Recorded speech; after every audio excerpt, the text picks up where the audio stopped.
ओम सर्वमंगलमांगल्ये शिवे सर्वार्थसाधिके शरण्ये त्र्यंबके गौरी नारायणि नमोस्तुते। नीलांजनं समाभासं रविपुत्रं यमाग्रजं छायादण्डसम्भूतं तं नमामि शनिश्चरं तं नमामि शनिश्चरम। नमस्कार, स्वागत है आपका आचार्य वाणी में। मैं आचार्य डॉक्टर विक्रमादित्य आपके साथ हूँ।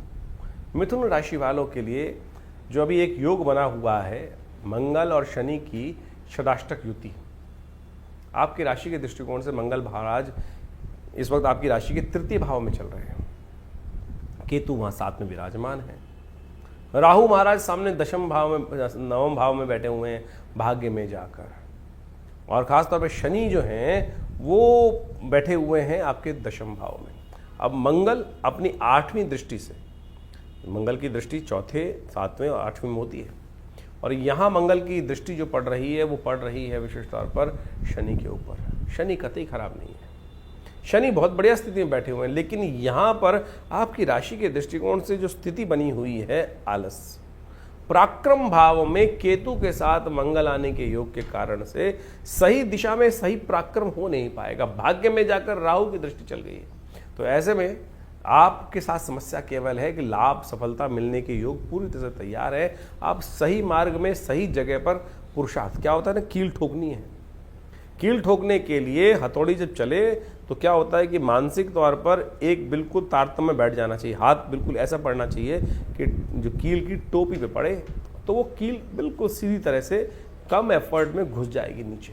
अब यहाँ मंगल के कारण से और भाग्य में बैठे हुए राहु के कारण से सही पॉइंट टू पॉइंट काम नहीं हो पा रहा है, यही दिक्कत है। और कहीं ना कहीं मनोस्थिति ऐसी हो रही है कि जो पराक्रम पुरुषार्थ सही दिशा में होना चाहिए वो ओवर एग्रेसिवनेस है। या तो इतनी तेज हो जाएगा, चलो उठो अभी कर देते हैं, ये कर देते हैं, वो कर देते हैं, ऐसा कर देंगे, वैसा कर देंगे, बिल्कुल कर देंगे, और फिर चद्दर तान के ऐसे सोओगे, सुबह रात को जो सोओगे वो सोचोगे सुबह सुबह 8 को यही करेंगे, ऐसा कर लेंगे, ऐसा कर लेंगे, और जब सुबह उठती है अलार्म बेल या फोन में उठाया, बंद कर दिया, तकिया उठा के मुंह के ऊपर रख लिया। ऐसी स्थिति आपकी राशि में बन रही है और ये योग चल रहा है इस वक्त, और ये योग चलना है कब तक? 28 जुलाई तक। ये जो 7 जून से आरंभ हुआ, 28 जुलाई तक ये योग चलेगा। ये थोड़ा सा आलस्य प्रवृत्ति आपके अंदर बढ़ा सकता है, और यदि इस पर ओवरकम कर लिया आपने, यही उपाय, इसको ओवरकम कर लिया तो बहुत श्रेष्ठ काम हो जाएगा। तो ऐसे में आपकी राशि के दृष्टिकोण से सबसे श्रेष्ठ उपाय जो हमको दिखाई देता है, समझ में आता है कि आप गणेश जी का स्तवन, गणेश जी का राहु के साथ बहुत विशेष संबंध है। राहु महाराज इस वक्त आपकी राशि में धर्म भाव में चले गए। श्री गणेश का सुंदर स्तवन, गणेश जी को सिंदूर चढ़ाओ, गणेश जी को पीले पुष्प अर्पित करो, ओम गंगणाधिपतये इस मंत्र का जप करो। हाथी कहीं बाजार में दिखाई दे जाए ना, और कहीं किसी गौशाला, कहीं किसी में हाथी पाल रखा हो, तो वहां जाके कुछ पत्ते वगैरह हाथी को खिला दो। ये उपाय यदि आप कर लो तो बहुत श्रेष्ठ रास्ता आपके लिए बन सकता है। ध्यान रखना, इस समय में आपकी राशि के दृष्टिकोण से ऐसा योग बन रहा है कि आप थोड़े से जो है चीजों को, आपके लिए एक अच्छा एडवाइजर चाहिए। समस्या क्या है कि इस वक्त बृहस्पति महाराज भी आपकी राशि के दृष्टिकोण से जो लग्न में चल रहे हैं वो हो गए हैं अस्त, और वो आपको सही दिशा निर्देश नहीं दे पा रहे हैं। तो जो हमने अपने इस आचार्य वाणी के माध्यम से आपके समक्ष ये भाव रखा है, इसको समझकर यदि आप कार्य कर ले तो बहुत सुंदर तरीके से ग्रहों का परिवर्तन का लाभ मिल जाएगा। वैसे शनि और मंगल की ये षडाष्टक युति विश्व के दृष्टिकोण से अच्छी नहीं मानी जाती। ये कहीं ना कहीं द्वंद्वात्मक स्थिति उत्पन्न करती है। विश्व में आपको देखने को मिलेंगे कहीं ना कहीं इस वक्त द्वंद्वात्मक ऐसे डिसीजन होंगे जो द्वंद्व को उत्पन्न करेंगे। आकाशीय मंडल में कहीं ना कहीं विस्फोट की घटनाएं बढ़ सकती हैं। मंगल और केतु की युति के कारण से बाजार में तेजी का रुख बहुत ज़्यादा परेशान कर सकता है, और वो तेजी में बहुत ज़्यादा काम करने के कारण से बहुत सारे लोग कहीं ना कहीं नेगेटिव कार्य में फंस सकते हैं। ध्यान रखते हुए आपको कार्य करने की ज़रूरत है। उपाय के तौर पर हमने कुछ उपाय आपके समक्ष रखे, इनको समझें, करें, और इससे आपको अवश्य लाभ प्राप्त करने के योग बन सकते हैं। ये योग बड़ा विचित्र है। तो इस प्रकार से शनि मंगल का जो परिवर्तन का योग है, षडाष्टक योग है, इसका आपने महत्व समझा। देखिए, इस महत्व को आपने समझ तो लिया, लेकिन ये गोचर का प्रभाव है। अब इसके साथ साथ आपकी जन्मपत्री में भी क्या प्रभाव चल रहा है, कौन से ग्रह योग किस प्रकार की दशाएं बना रहे हैं, फिर आपकी जन्मपत्री में आपके दशाओं की अवस्था क्या है, आपके ग्रहों की अवस्था क्या है, किस अवस्था में वो बैठे हुए हैं, उन पर भी बहुत निर्भर करता है। आपकी राशि कौन सी है, लग्न कौन सी है, राशि के हिसाब से तो हम बता ही रहे हैं आपको, लेकिन इसके साथ साथ आपकी जन्मपत्री के दृष्टिकोण से कौन सी राशि प्रभावी है।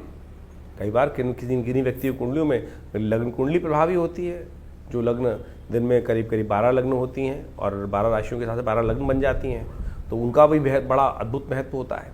राशि तो करीब करीब 2.5 दिन 2 से 2.5 दिन तक एक बार में परिवर्तन, चंद्रमा के अनुसार से परिवर्तन का योग बनता है।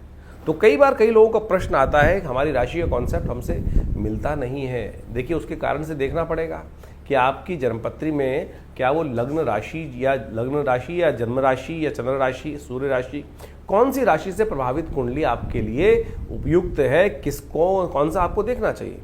नाम के हिसाब से एक अलग राशि होती है, जन्म के हिसाब से अलग राशि होती है, लग्न राशि अलग होती है, कारकांश की राशि अलग होती है। इन सबका अद्भुत महत्व ज्योतिष के दृष्टिकोण से देखा जाता है और इन सब की सूक्ष्म विवेचनाओं की आवश्यकता होती है। इसके साथ साथ गोचर के ग्रहों के साथ साथ आपकी जो दशाएं, अंतरदशाएं जो चल रही हैं, उनको भी अच्छे रूप से समझना चाहिए। कई बार गोचर बहुत प्रभावी है और बहुत अद्भुत लाभ देने के योग बना रहा है, लेकिन अंतरदशा, दशाएं, बाकी सब ग्रहों की अवस्थाएं अंदर जो इंटरनल कुंडली में है वो ठीक है ही नहीं। अब किसी की कुंडली में अद्भुत धन लाभ का योग बन रहा है राशि के दृष्टिकोण से, लेकिन मूल जन्मपत्री में यदि दरिद्र योग बना हुआ है, किमुद्रम योग बना हुआ है, तो उसमें गोचर का प्रभाव कर क्या लेगा। तो इसलिए गोचर के दृष्टिकोण से आपके साथ साथ बहुत सारे ज्योतिष के जो प्रभाव है, उन सबको एक साथ अनुसंधान कर उनकी विवेचनाओं की आवश्यकता होती है और फिर उन जन्मपत्रियों के अनुसार से विवेचना कर कर प्रस्तुत किया जाए तो बिल्कुल चमत्कारिक प्रभाव उपस्थित होता है। उपाय भी बड़े ज़बरदस्त हैं। बहुत सारे लोगों का तथाकथित तौर पे कहना है कि भाई कौन से उपाय किए जाएं, कितने दिन उपाय किए जाएं, कितनी संख्या में उपाय किए जाएं।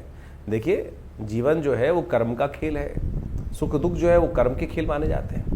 जितने दुष्कर्म होंगे उतना दुख ज़्यादा होगा, जितने शुभ कर्म होंगे उतना सुख ज़्यादा होगा। जब आपके जीवन में शुभ करने के बावजूद भी कहीं ना कहीं दुख डेरा डाले हुए हैं, तो समझ लीजिए अभी दूसरे पलड़े में, तराजू के 2 पलड़े होते हैं ना, एक में जो शुभ कर्म का आप आहुतियाँ दे रहे हो वो कम है, दूसरे में पता नहीं कितना भार पड़ा है। ज्योतिष की जन्मपत्री के माध्यम से हम उस प्रभाव को जान सकते हैं कि कितना आवश्यकता है। हमारे पूर्व जन्मकृत कर्म के अनुसार से कौन सी दशाएं, अंतरदशाएं चल रही हैं, किस प्रकार का प्रभाव बना रही हैं, कैसा ग्रहों का योगा योग है। जन्मपत्री आपकी बैलेंस शीट है, आपके कर्मों का लेखा जोखा है, जो आपको वास्तविक तौर पर समझाती है कि हमारे पूर्व अर्जित कर्म किस प्रकार के रहे और उसका लेखा जोखा जो हमको प्रस्तुत लेकर हम आए हैं इस जन्म में, उसका प्रभाव किस प्रकार से होने वाला है और सुख प्राप्त करने के लिए कैसे उन जो दुष्कर्म है उनको समाप्त करने के लिए कौन से कार्य करने हैं हमको। आप सपोज जन्मपत्री दिखाने एक व्यक्ति आया है मेरे पास, बहुत सारे लोग जन्मपत्री दिखाने आते ही रहते हैं। हमने एक हमारे आश्रम के पास ही एक व्यक्ति रहता था, उसकी जन्मपत्री थी, जन्मपत्री देखी और जन्मपत्री में एक उपाय बताया कि एक काम करो, तुम हनुमान जी को चूल्हा चढ़ाने आया करो। आप सत्य माने, बिल्कुल शुद्ध रूप से 1 महीना ही चूल्हा उसने मंदिर में आके चढ़ाया होगा हनुमान जी को, और घर चलकर वो रिश्ता भगवती की कृपा से, भगवान की कृपा से उनके जीवन में आ गया। और कई लोग ऐसे होते हैं कि 1-2 बार चढ़ाने के बाद ही पूछ लें, गुरुजी कब तक चढ़ाना है। तुलसी बाबा ने कहा है ना, कन का मन का छोड़कर मन का फेर। श्रद्धा, विश्वास, समर्पण भाव से यदि 1-2 बार भी कर लोगे ना, तब भी वो अद्भुत रूप से लाभ दे देगा। समर्पण भाव परमात्मा की, जब तक तू न कृपा करे तब तक मैं तेरे द्वार पर बैठा हूं, ये भाव कर कर हम यदि उपाय करें तब तो वो लाभ देगा। लेकिन हमारी स्थिति क्या होती है, मंत्र जप कर रहे होते हैं, हम बार बार उठा के माला देखते हैं, एक हुआ, कितनी हो गई, अभी कितनी जप भी रह गई अभी, तो फिर तो मन का प्रभाव जो है वो उस परमात्मा के श्री चरणों की तरफ नहीं है, वो केवल मनकों के प्रति है। जैसे आजकल बहुत सारे लोग राम नाम जप कर रहे होते हैं, एक जगह हम पहुँचे तो वहाँ मंत्र जप कर रहे थे, राम नाम 1, राम नाम 2, राम नाम 3, राम नाम 4। हमने कहा भाई ये 4 1 तो इसकी वजह राम राम राम, राम राम राम, राम राम राम ऐसे ही कर लो ना, तो संख्या बल क्यों लेके चल रहे हो। तो आप श्रद्धा के साथ इन उपायों के महत्व को समझने का हमको प्रयास करना चाहिए। बिल्कुल अद्भुत रूप से कार्य करते हैं। हमारा अनुभव ऐसा है, हजारों लोग हमारे साथ जुड़े हुए हैं और उन सबके जीवन में चल रही घटनाओं को देखकर इस जन्मपत्री के योगा योगों का प्रभाव हम उनको बताते हैं और बिल्कुल प्रत्यक्ष रूप से परिवर्तन आने के योग बनते हैं। लेकिन परिवर्तन आपकी अपनी मेहनत, आपके अपने कर्मों के अनुसार से आएंगे, परमात्मा की कृपा से आएंगे। तो इसलिए इस संसार में हम दुख झेलने के लिए नहीं आए। इन सरमार में बड़े मुश्किल से बड़े भाग्य मानुष तन पावा। इसलिए इस ज्योतिष विज्ञान के माध्यम से हम समझें कि आने वाला समय हमें कहाँ अच्छे कार्य करने की तरफ प्रेरित कर रहा है, कौन से कष्ट आने के योग बन रहे हैं, कैसे उनसे उन कष्टों के प्रति हम निवृत्त होकर अपने को रक्षा कवच के अंदर ले जा सकें। वो प्रभाव ज्योतिष के द्वारा हम अच्छे से अपने जीवन में उपस्थित कर सकते हैं। नहीं तो ढैया, साढ़े साती, कभी कुछ और महादशाएं, कभी राहु की, कभी शनि की, ये सब चलती रहेंगी। लेकिन बहुत सारे लोग जीवन में सुख प्राप्त करने के योग बना लेते हैं, और बहुत सारे जीवन में कष्टों, हजारों लोगों को कष्ट हो रहा है, लेकिन कुछ लोगों को फिर भी सुख प्राप्त करने के योग बन जाते हैं। तो आप समझें, ये सारा कर्मों का खेल है। कर्म सुधारने का हमको प्रयास करना चाहिए। ज्योतिष के विज्ञान के माध्यम से हमको कर्म सुधारने का रास्ता ही प्राप्त होता है। इन सब चीज़ों को आप समझें अच्छे से, अपने ग्रहों के प्रभाव को समझें, और प्रत्यक्ष रूप से आप यदि इन सब जो रास्ते हमने आपको बताए हैं, इनको यदि अपनाने का प्रयास करोगे तो हमारा ऐसा विश्वास है, हमारा ऐसा अनुभव है कि जीवन में कष्टों से निवृत्ति का योग भगवान की कृपा से बन ही जाता है। खैर, आपके मन में जो भी प्रश्न चल रहे हो, चिंता ना करें। आप हमारे इस कार्यक्रम के माध्यम से हमारे इस चैनल पर या व्हाट्सअप नंबर, जो नंबर सामने स्क्रीन पर चल रहे हैं, उन पर भेजिए। इसके बाद भी रविवार को आश्रम में बहुत सारे कार्यक्रम समय समय पर चलते ही रहते हैं। हर महीने के पहले रविवार पर हमने एक समागम की व्यवस्था कर रखी है आश्रम में। जो लोग भी उस कार्यक्रम में सुबह 8 बजे से लेकर 10 बजे तक आते हैं, उनके प्रश्न, एक आध दो जो प्रश्न होते हैं, उनका अवश्य हमारी तरफ से निदान उसी समय पर देने की व्यवस्था रहती है। तो आप कोशिश ये करें, विवेकानंद योगाश्रम में इन समस्त जो कार्यक्रम है आपको समय समय पर हम आमंत्रित करते रहते हैं, उन सब का लाभ लीजिए, जुड़िए। देखिए माँ भगवती का सुंदर श्री विग्रह जो आश्रम पर विराजमान है, उनके सानिध्य में आकर किस प्रकार से उनके प्रभाव से हम अपने जीवन के कष्टों को दूर हजारों लोगों ने किया है। आप भी करें। स्वागत है आपका। नमस्कार।